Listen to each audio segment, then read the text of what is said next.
Hey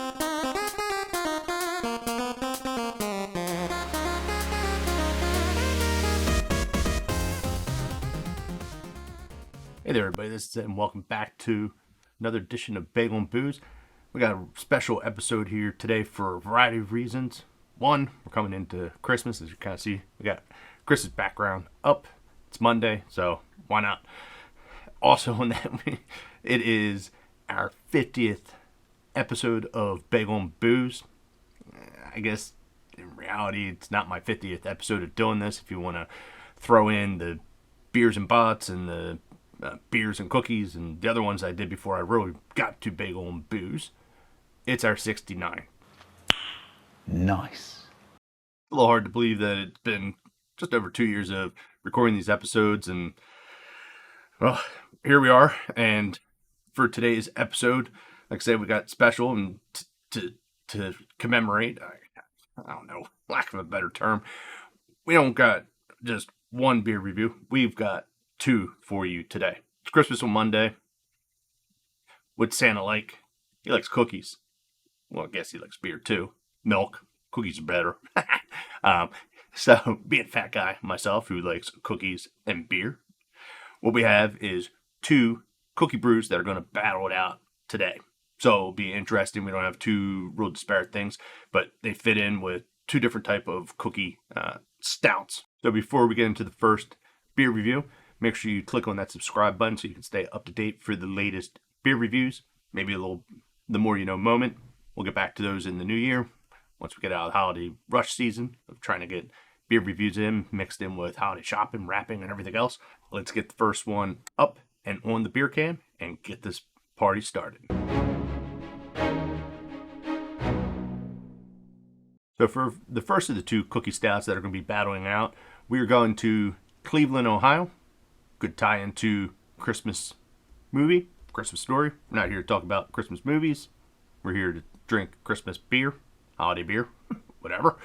And we are going to Great Lakes Brewing Company. Specifically, we are trying their Cookie Exchange Milk Stout.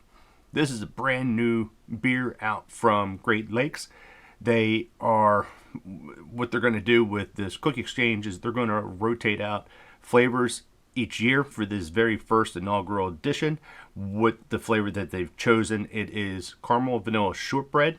What it seems like they're going to do is they're going to bring this back year after year, and they will rotate out flavor. So next year we'll get something completely different. So our second beer that we've got for today, our second cookie stout that's going to battle it out, we are going to the state of North Carolina, specifically Asheville, and with that, we're going to Wicked Weed. I've been here, and they've got some good stuff. What we've specifically got from them, it is their Milk and Cookies Imperial Stout. This clocks in at 8.7 ABV, and this one is part of their Beers That Build series. What that is Wicked Weed. They have this program that they call Beers That Build, and for $1 of every pour, for as long as the beer remains on tap, they will donate that to local Asheville charities. And this one specifically is going to provide food security for those that are in need. But it's a cool thing to see, the breweries giving back. Did not know that. And they have a whole bunch, and the fact that they keep it on and donate for as long as the beer's on tap is a pretty cool thing, which I did not know about Wicked Weed until I saw this come up when I was looking at the information on the brewer's site in connection with this. Specifically from a flavor profile with this one, it is golden raisin, cinnamon, and vanilla. So we got a little bit of the seasonal spices coming in. I drink and I know things. All right, we got it all poured out, and as you can see, nice dark coloring, which we're going to expect on a lot of our stouts. I was quite surprised pouring this out there, and has not been sitting at all, but it just came out with no head to this beer. Never seen that, or I should say very rarely see that. Let's give it the old sniff test and see if we get any of that caramel vanilla flavor that comes through. So, off the bat, I get a nice kind of toasted flavoring. Not getting much else that comes in connection with it. Maybe a little hint of vanilla that's in there, but It's not really overpowering. I get more of kind of the a toasted smell that comes in connection with this one. Like I said, we don't have much in regards to the beers that we've done in the past weeks where we had a lot of kind of seasonal spices. This, they just tell us caramel and vanilla. So let's go ahead, give it a taste test, and see if we can get some other flavor profiles that come out outside the smell.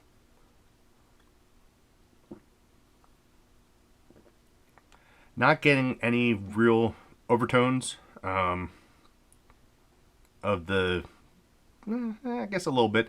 It's not a lot. It's very subtle. It's not very forward on the flavor. You get a little bit of the vanilla that's in there, a little bit of the caramel, however you pronounce it, your choice. I'm going with caramel. But all in all, it's a little flat. Just like when we poured it out, maybe I got a bad can. I doubt it. It had plenty of carbonation coming out, but we'll do another sip.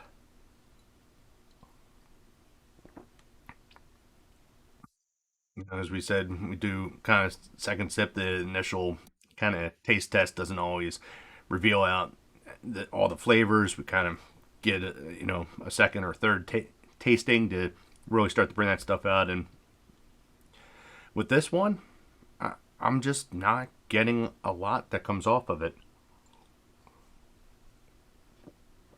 It's not bad, not great. It's kind of missing the mark for me. I'm not really getting the cookie. I'm not even actually getting the milk, the lactose kind of feel and taste that I would get with other milk stouts. This, like I said, is very thin in comparison to some of the other ones that I've had that just are more of a mouthfeel. This one just, it's not setting up very well. Again, it's not bad. It's not great. For their initial edition of this, I don't know, it kind of leaves me a little bit lacking. As far as a rating on this one, we're going to split it right down the middle. We're going to go with the 3. Again, like I said, I don't hate it, but I don't like it at the same point. It's a very generic beer. It's not really doing anything for me. I would like to have had more out of it. As we know here on Bagel and Booze, I like my porters, I like my stouts, I like nice dark beers, but I like a good bit of flavor that comes in with those nice heavy kind of thick beer, for lack of a better term. I'm not feeling it. I'm not really getting any of there's that underlying vanilla that's there, but it's very light, very subtle. Okay, so we got everything all poured out, and as you can see, we got a little bit of a head on this one. Much better than the last one. Again, nice and dark. So it's kind of surprising on this one, because this one I actually think could kind of classify as crap I found in the back of my fridge, because I think this came out of last year's beer calendar that we never, as a selection, we never finished. Don't remember. I know it's been sitting in the fridge for a while, well through fall and possibly summer. So, but again, I find it very interesting that something that is not freshly bought has a better head, better setup than something that we just bought not too long ago. Let's give it the sniff test. So off of the initial sniff test, I do get that raisin smell. It's very distinct. I know that smell very well. Cinnamon, it's very subtle. I'm not getting that. I'm getting more of the raisin smell of anything than cinnamon. It's very light in connection with it. I guess it's second billing. We'll give it to that. Vanilla, not really getting a smell of vanilla off of that. It's more of the raisin flavor that's there. Again, is to be expected. If we're going to believe a brewer that the way that they listed it on the label is the way that they flavor it, we'll go with that. My logic, my show, my rules. It makes sense to me. So we'll find out. We'll give it the taste test and see if that is true, and get any other type of flavors that come through.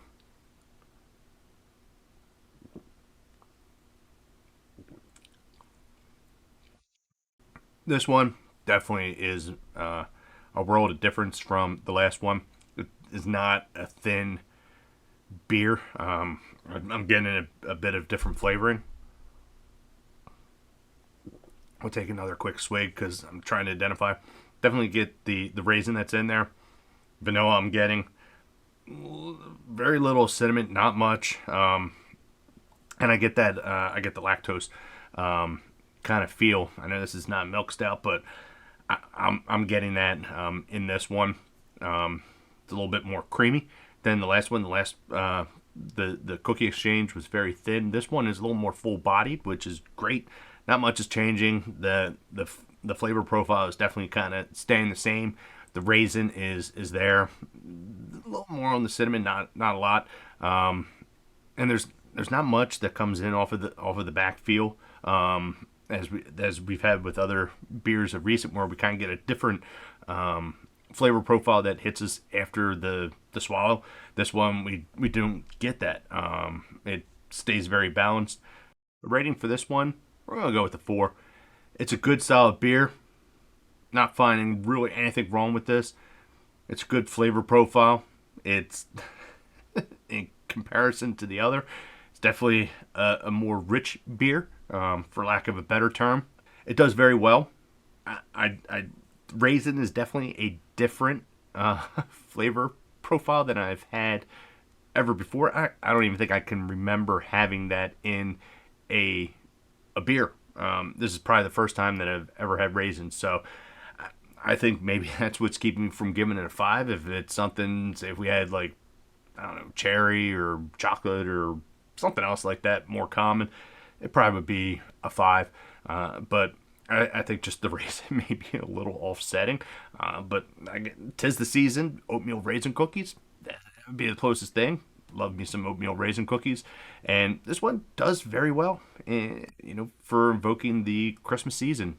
So with both beer ratings done and in the books, it's only one other thing to find out, and we're going to do the double chug test. We'll do it in the same order. We'll do the cookie exchange first, and we'll come back and we will do the milk and cookies. God, I already forgot the name of the beer. I could just look right to the side and figure out what it is. So let's go ahead, get everything reset, and get set up for the chug test. So it's time to give it the chug test, and as we did during the initial beer review rating, it was a little lacking in flavor profile, smell profile, all around. It was just a little lacking, very thin. We're going to see if anything changes here on the chug test. So no belaboring it. Bottoms up.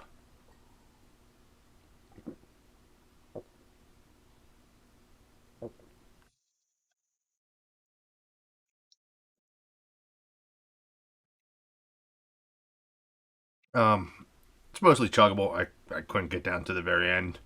I just the that thinness, whatever you want to call it, it just kind of prevented me from finishing out. I did get a little bit more intensity of the caramel flavor, which is good, but it's not going to be enough to change any beer ratings. The vanilla is there, a little bit more of the milk intensified the lactose, but it's still not quite hitting the mark for me with this one. So again, I would like to have had something a little bit better, but this one, I guess, we'll see. Maybe we'll definitely try this again next year to see if something changes. Maybe this just wasn't a good one. Like it said, it's the inaugural. Your first attempt is not always the best. So we'll see. Maybe year 2 will be better. So let's finish this off, and then we'll get reset for our second cookie stout, and we'll see if that's any better. So this one's done. We're not quite done yet. And let's go ahead and get the second one up and ready.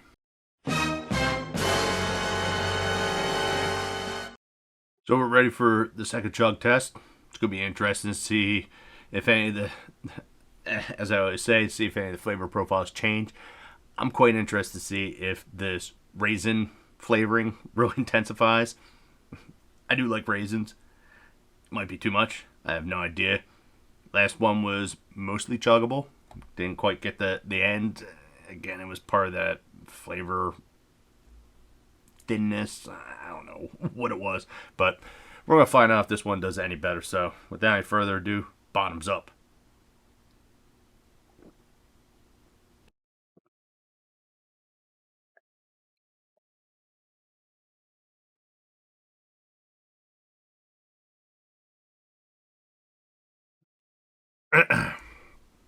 Whew. It took a little longer than I expected, but it is chuggable.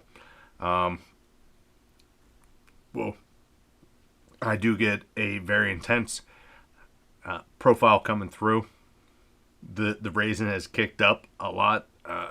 The cinnamon has definitely come forward. The vanilla, everything's come forward in connection with this one.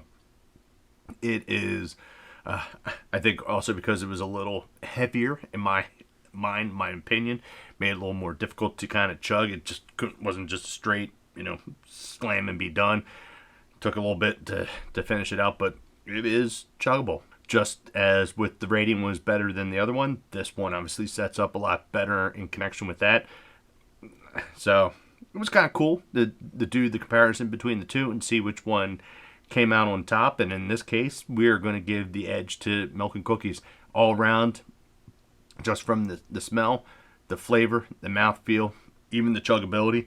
It was much better in comparison with the Cookie Exchange. We'll maybe revisit the Cookie Exchange next year if we can find it, if they brew out another one. Get a different flavor profile on that one. Maybe it'll be better. Maybe it'll be worse. We have no idea. We'll have to wait another year. Another couple episodes of Bagel and Booze. This one's done. I'm done. We're done. I thank you for tuning in for our 50th episode. Can't wait to see what we got in the beers for the new year. We'll be back next week to close out for the end of the year and do another beer review. Thanks all. Happy holidays, and we'll catch you later.